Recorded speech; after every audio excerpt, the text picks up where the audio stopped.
This is gonna be a weird one to talk about. A real weird one. Alright, we're back again with another anime review. Why are we in my car? Well, because by the time I'm recording this, I'm going to be on the cusp of recording a ton of new videos. A lot of my time and energy is going to be put into doing that. So I don't really have a lot of time to like do other videos like reviews and whatnot. Well, first of all, what is this show that we're talking about? It is a show called Casshern Sins. Also, I'm just gonna go right into this right away. I'm just gonna spoil the show because I'm gonna be completely honest. If you want to watch this show, go for it. I am coming off watching this very fresh. As I'm recording this today, I finished the show. So Casshern Sins, as I've been explaining it to like my friends and whatnot, kind of a weird like plot synopsis is kind of like, or just metaphorical synopsis of it is like, imagine you take Satan, give him amnesia to have him forget that he's Satan, and then have him go on this journey in which he becomes Jesus. That's pretty much the journey of Casshern. It's one thing like reading and hearing like the dude's name, Casshern, who is the name of the main character, but actually saying it, it's like, what the fuck kind of name is fucking Cashew, Casshern, Cashier? It's a 24 episode show about this guy named Casshern who he has amnesia. He doesn't remember who he is really, or other than obviously his name being Casshern, but other than that he doesn't really remember who he really is. Like, people keep saying that like you're the cause of why the world is so fucked up, because in this world like pretty much Earth is completely fucked up. Pretty much the majority of the human population is dead or in hiding like underground and whatnot.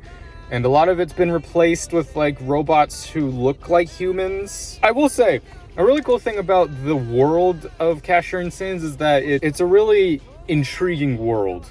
You know, as someone who's kind of, I guess, a dark fantasy kind of writer, it's a world that I've kind of like looking at, I'm just like, I've kind of written a world similarly to this, where it's like, it's a bleak, like just barren wasteland, and it's just this guy going through it and just having to like meet different people. It's like a story of the week kind of show, which it's like each episode is like its own kind of self-contained story, in which it's like you could sort of skip some of them if you wanted to get to like what the main story is about, but a lot of it is kind of, you know, it's character building, which I get. I'm just gonna be completely honest about this as well. Like, this is one of the shows that I was kind of half watching, half just having it on in the background while like listening to podcasts or editing or doing other stuff. It was more just kind of background noise. Like, I was like, obviously I was still paying attention and I understood what was happening, but like it was one of those ones where it's just like, it's not that deep. The plot is kind of convoluted. Like, it's more or less just this guy Casshern going through the wasteland. He's being followed by this girl named Lyv. It's like Lyv something. I'll call her Liv because I don't remember what her full name is. She initially meets him as just like, you killed my sister, and because you killed her, you caused the ruin, which is causing all the machines, the robots in the world to like slowly just rust over time. Like, one of the coolest, but it was also very depressing, is like showing the robots in this, just like a lot of them, like their thought process through accepting their demise. They go up against robots that are like just fighting for the sake of fighting. There's bandit robots where just like we're all just on a ticking clock that's like, some of us like we're gonna be dead in minutes, some hours, because we're gonna die. So a lot of like the main enemies, I guess, that Casshern faces in the story are those like bandits ones. And I will definitely say, I'm no stranger to a dark show. A lot of my favorite kind of shows, Fate Zero, Death Note, Code Geass, Steins Gate, like a lot of those ones where it has like an insanely like weird fantasy plot. For most of those, it's like the characters are what drive them, and despite like the dark gritty stuff happening, it's not completely like a I'm 14 and this is deep kind of show. But with this one, it's just mainly because this show was so goddamn depressing. Like, all the time. There's one character, obviously, which is the character of Ringo, which is like this little girl. Because there's a lot of things in this world where it's just like, it's not really explained, and I kind of like it. Like, my thing with Ringo, it's like, I feel like she's maybe part humanoid robot, part human. She has like the rust and whatnot, but it's not like going as quick, but she also like bleeds blood. I feel like that's what that is. Now that I'm actually like talking about this show and like actually reviewing it, I'm like, I didn't think it was bad. I didn't even think it was mid either. Like, I thought it was like, yeah, this is pretty pretty good. Like the animation, the art style, and the goddamn music. Those three right away are just like, were perfect in this show. Mainly the music, which again, if you've been around for a while, you know that like when it comes to anime music, like that's one of the big takeaways in which whether or not I'm gonna remember the show I watch on. It's just like, well, is the soundtrack good? And the soundtrack of this was very good. It definitely captured just that essence of like, this world is fucked and sad, and like everything that's happening was depressing. Like there's this one track where it's like this haunting kind of melody with like a string and just like this, it's like every time that played, it's like that always just hit me. This is definitely not a show you want to watch if you're looking for like an uplifting, like battle heavy shonen. Another thing I'll add is like the action choreography and animation with that was unnecessarily good in this show, like consistently. There were points like towards the end when like Casshern was facing up against Dio. It's so funny when there's a character in an anime whose name is Dio. It's just like, god damn it, JoJo. Towards the end when Casshern and Dio are having their final confrontation, that was easily the best fight in the whole thing, which the action in it, it's like, I of course immediately want to kind of draw a comparison to like Dragon Ball, like in terms of crazy like two characters jumping and going super fast and like punching and whatnot, but at the same time it had like its own flavor to it. It was like Power Rangers. Right, by Casshern's design, it reminded me of just like a hodgepodge of so many different things. Like his face and his hair reminded me a lot of Suzaku Kururugi from Code Geass. And then like when he had like his helmet thing on, he looked like the Barbados Gundam from Gundam. This show is definitely a weird one. Like I've been consuming a lot of weird shows recently. Like I've been delving more into like the mind-fucky, but also just like crazy bombastic, what the hell is happening on my screen kind of shows. Like I definitely want to stew on this show a lot longer. This show is actually pretty good. Again, if you're open to more depressing shows, I guess. It's one of the ones where it's just like, I have to really know what someone's into in order for me to maybe recommend this. I'd say mainly if they're a person who watched and loved Clannad, I feel like I would recommend this, which again, that's a weird thing to draw to, but just in terms of just like, Clannad is one of those shows where it's just like pretty constant up and down and like emotional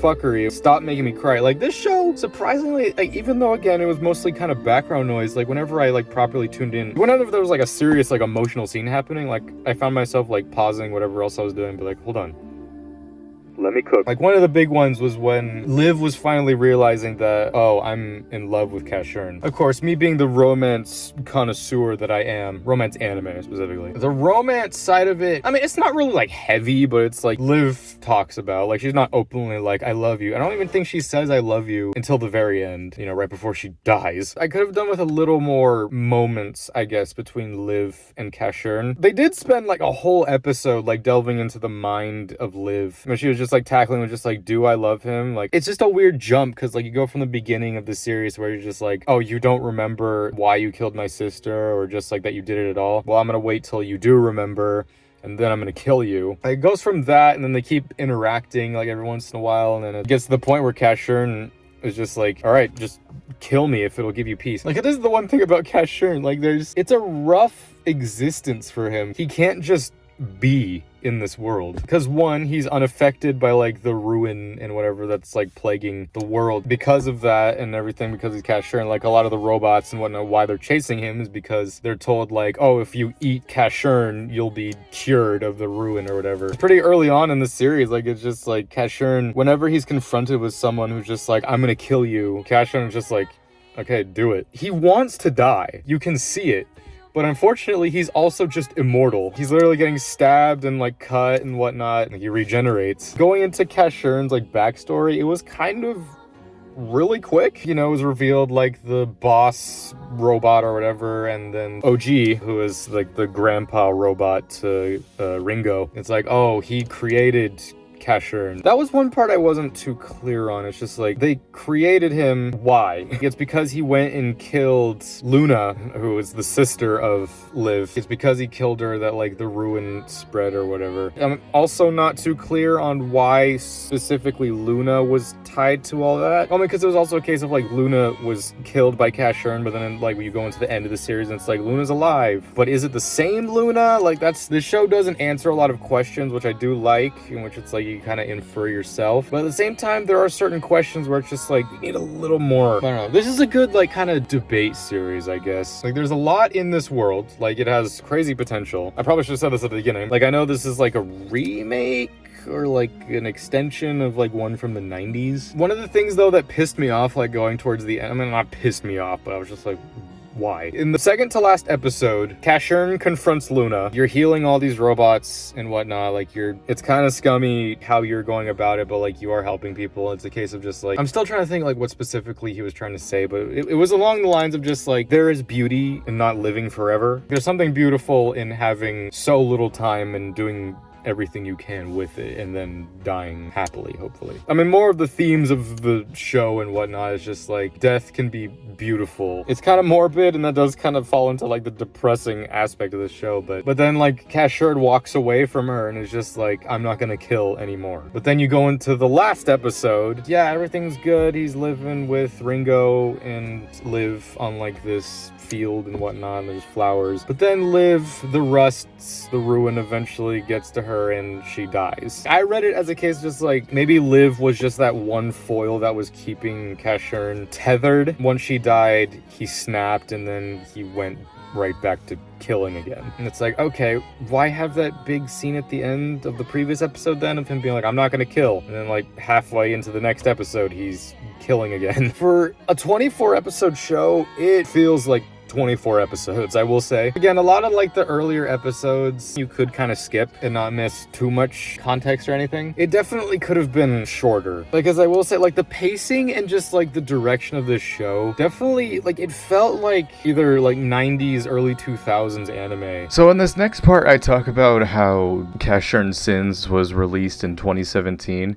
That is incorrect. I have now done research in hindsight. I was going off the fact that Crunchyroll had it listed as 2017, but that's just when it was added to the site. Casshern Sins actually came out in 2008, so that's crazy. I now have to give even more praise to the animation, art, choreography, and voice acting, because it is phenomenal, and for something that came out in 2008, which is when I started kindergarten, it's pretty good. Either way.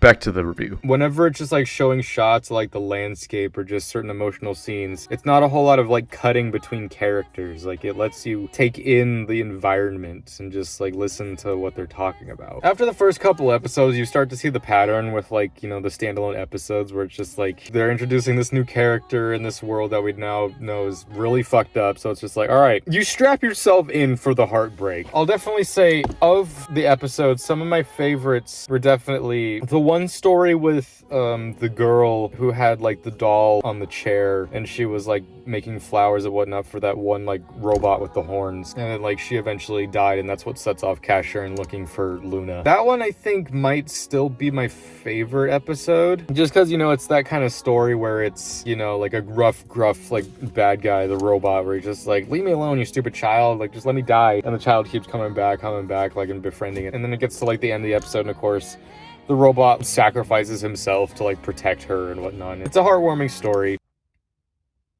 Oh, definitely the best character in this whole show, definitely the dog Friender. Yes, the dog's name is Friender. The fact that there was one episode where we kind of were dedicated to Friender going on his own adventure and like meeting like actual people. It's weird because I wonder if Code Geass was at all inspired by this. Because again, I know there is like some stuff from the 90s and whatnot, just in terms of like design. Because again, looking at like Casshern and Liv, like their look and whatnot is very like reminiscent. I kept thinking of Lelouch and Colin. Like I made the joke of just like, this show is like someone watched Code Geass and was just like, this wasn't depressing enough, let's make it sadder. But then I forget it's like this technically is older than Code Geass. Again, I don't know anything about like the 90s stuff. Like I'm not gonna look into that, I'm gonna be honest. Like someone can tell me in the comments down below if this show is a remake or if it's like something different or whatever. But overall, putting a cap on this, what would I give Casshern Sins on my scale? I'm gonna be honest, I would give it a solid 8 out of 10. It was pretty good, but it's one of those ones where you have to have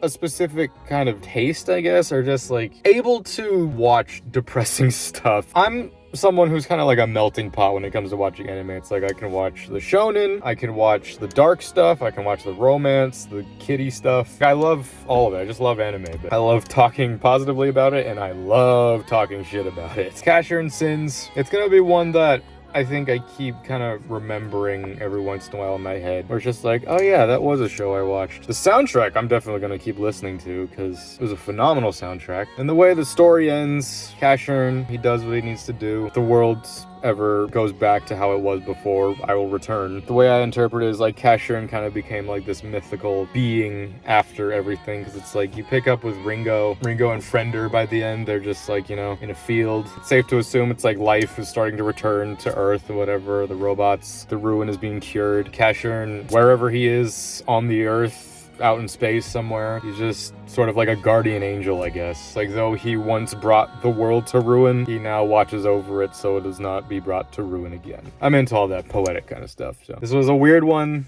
but it was one that definitely made me think, and I definitely enjoyed it a lot more than I think I'm letting on. I'll just be a tsundere.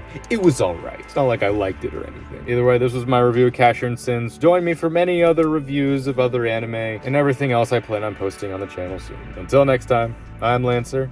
Thanks for watching.